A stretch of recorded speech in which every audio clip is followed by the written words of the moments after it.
జై శ్రీమన్నారాయణ. అందరికీ నమస్కారం అండి. సమస్త దిశల నుంచి కూడా పొంగి ప్రవహిస్తున్నటువంటి నదులన్నీ వచ్చి సముద్రంలో చేరుతాయి. ఆ ప్రవాహ జలాలన్నింటినీ కూడా, ఆ నదుల నుంచి ప్రవహించేటటువంటి జలాలన్నింటినీ కూడా సముద్రం తనలో కలుపుకుంటుంది. కానీ ఎల్లప్పుడూ తన హద్దులోనే ఉంటుంది, హద్దులను దాటదు. అదేవిధంగా సమస్త విషయాలను తెలుసుకున్న, సమస్త భోగాలు కళ్ళకు కనిపిస్తున్న స్థితప్రజ్ఞుడు ఎటువంటి వికారానికి స్థిర మనస్సుతో కూడినటువంటి వాడు, అన్ని కోరికల నుంచి లేకుండా విడిపడినటువంటి వాడు స్థిరంగా ఉంటాడు. ఎటువంటి వికారానికి, ఎటువంటి బాధలకు, సుఖదుఖాలకు లోను కాకుండా సమానంగానే ఉంటాడు అటువంటి వ్యక్తి. అటువంటి వ్యక్తి శాంతిని పొందుతాడు. భోగాల పట్ల ఆసక్తి, కోరిక కలవాడు మోక్షాన్ని పొందలేడు. నిత్యము చింతనతోనే జీవిస్తాడు. ఎప్పుడు కూడా ఇబ్బందులు ఉన్నాయి, రోగాలతోటి, దుఃఖాలతోటి, ఇట్లాంటి వాటిగానే బాధపడుతూ ఉంటాడు. కోరికలు వెంబడ తిరిగేటటువంటి వాడు, అది కావాలి, ఈ కారు కావాలి, మేడ కావాలి, ఇట్లాంటి కోరికలు కలిగినటువంటి వాడు ఎప్పుడు చికాకుగానే జీవిస్తాడు, మనశ్శాంతితో ఉండడు. ఏ వ్యక్తి అయితే సమస్తమైనటువంటి కోరికలు విడిచిపెడతాడో, వాటి మీద దేని మీద ఆశ లేకుండా, అహంకార మమకారాలు లేకుండా ఉంటాడో, అతనే, అటువంటి వాడే బ్రహ్మానంద స్థితిని, నిత్యము ఆనందాన్ని పొందుతాడు, మోక్షాన్ని పొందుతాడు అని భగవద్గీతలో శ్రీకృష్ణుడు చెప్పాడు. ఈ సందర్భంగా శాశ్వతమైనటువంటి స్థితిని, మోక్షాన్ని పోల్చడానికి సముద్రాన్ని ఆయన ఉదాహరణగా తీసుకొని మనకి బోధించారు.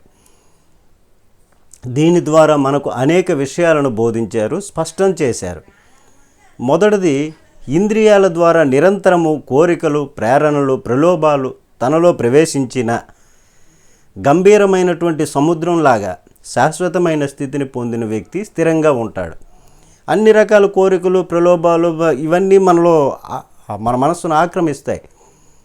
దానికి లొంగిపోకుండా వాటిని తీసుకొని పాజిటివ్లోకి వెళ్ళాలి. ఇప్పుడు సముద్రం ఎలాగైతే నదుల నుంచి ప్రవహిస్తున్నటువంటి నీరుని తీసుకొని తనలో ఐక్యం చేసుకుంటుందో, అది హద్దులు దాటుకుంటూ ఉంటుంది. అలాగే ఇట్లాంటి కోరికలు, ప్రేరణలు, ప్రలోభాలు మనలో ప్రవేశించినప్పటికీ కూడా వాటిని హద్దులు దాటనివ్వకుండా ఆ సముద్రంలాగే స్థిరంగా హద్దులు దాటకుండా ఉండేలాగా ఉండి చూసుకునేటటువంటి వ్యక్తి ఎప్పుడు కూడా శాంతిని పొందుతాడు, మోక్షాన్ని పొందుతాడు, ఎటువంటి చికాకు లేకుండా జీవిస్తాడు. ఇక రెండవది, సముద్రంలో కలిసినప్పుడు నదులు తమ ఉనికిని కోల్పోతాయి. అదేవిధంగా శాశ్వతమైనటువంటి స్థితిని చేరుకున్నటువంటి వ్యక్తి ఆ ప్రవేశించినటువంటి కోరికలు కూడా తమ ఉనికిని పోగొట్టుకుంటాయి, తనలో ప్రవేశించిన వాటిని పెద్దగా ఆయన పట్టించుకోడు. అన్నింటి యందు సమాన దృష్టితో ఉంటాడు. ఈ సముద్రంలాగా ధిక్కరించడు. కాబట్టి ఆ విధంగానే అవి కూడా ఆ సముద్రంలో ప్రవేశించినటువంటి ఈ నదీ జలాలు ఏ విధంగా ఐక్యమైపోతాయో, తమ ఉనికిని కోల్పోతాయి. ఇవి కూడా, కోరికలు కూడా, మనలో ఉన్నటువంటి ప్రవేశించినటువంటి కోరికలు కూడా ఈ స్థితప్రజ్ఞుడైనటువంటి వ్యక్తి నుంచి ఉనికిని పోగొట్టుకుంటాయి అవి. ఇక మూడవది, మనకు ఏదైనా దుఃఖదాయకంగా మారితే దానికి కారణము బాహ్య ప్రపంచం మనలో కలిగించే ఉద్రేకాలను నియంత్రించుకోలేకపోవడమే. బాహ్య ప్రపంచం నుంచి భౌతిక ఈ కోరికలు వస్తాయి, మనలో చేరిపోతాయి. దాన్ని నియంత్రించుకోలేక దానికి బానిసైపోయి అటువైపు మనసు పరుగులు పెడుతుంది. అప్పుడు శాంతిని కోల్పోవలసి వస్తుంది. అందుకే సముద్రంలో మనం కూడా అటువంటి అస్థిరమైనటువంటి, అనిత్యమైన ఉద్రేకాలను విస్మరించడము నేర్చుకోవాలని శ్రీకృష్ణ భగవానుడు చెబుతున్నాడు భగవద్గీతలో. మనకు ఉన్న అవగాహన ప్రకారము ప్రతి కర్మకు కర్త, కర్మఫలం ఉంటాయని అనుకుంటాం. మొదట కర్మఫలాలను వేరు చేసే మార్గాన్ని శ్రీకృష్ణుడు బోధించాడు. ఆ తరువాత కర్తను, కర్మను వేరు చేయడం కోసం అహంకారాన్ని, కర్తృత్వ భావాలను వదిలేయాలని సూచించాడు.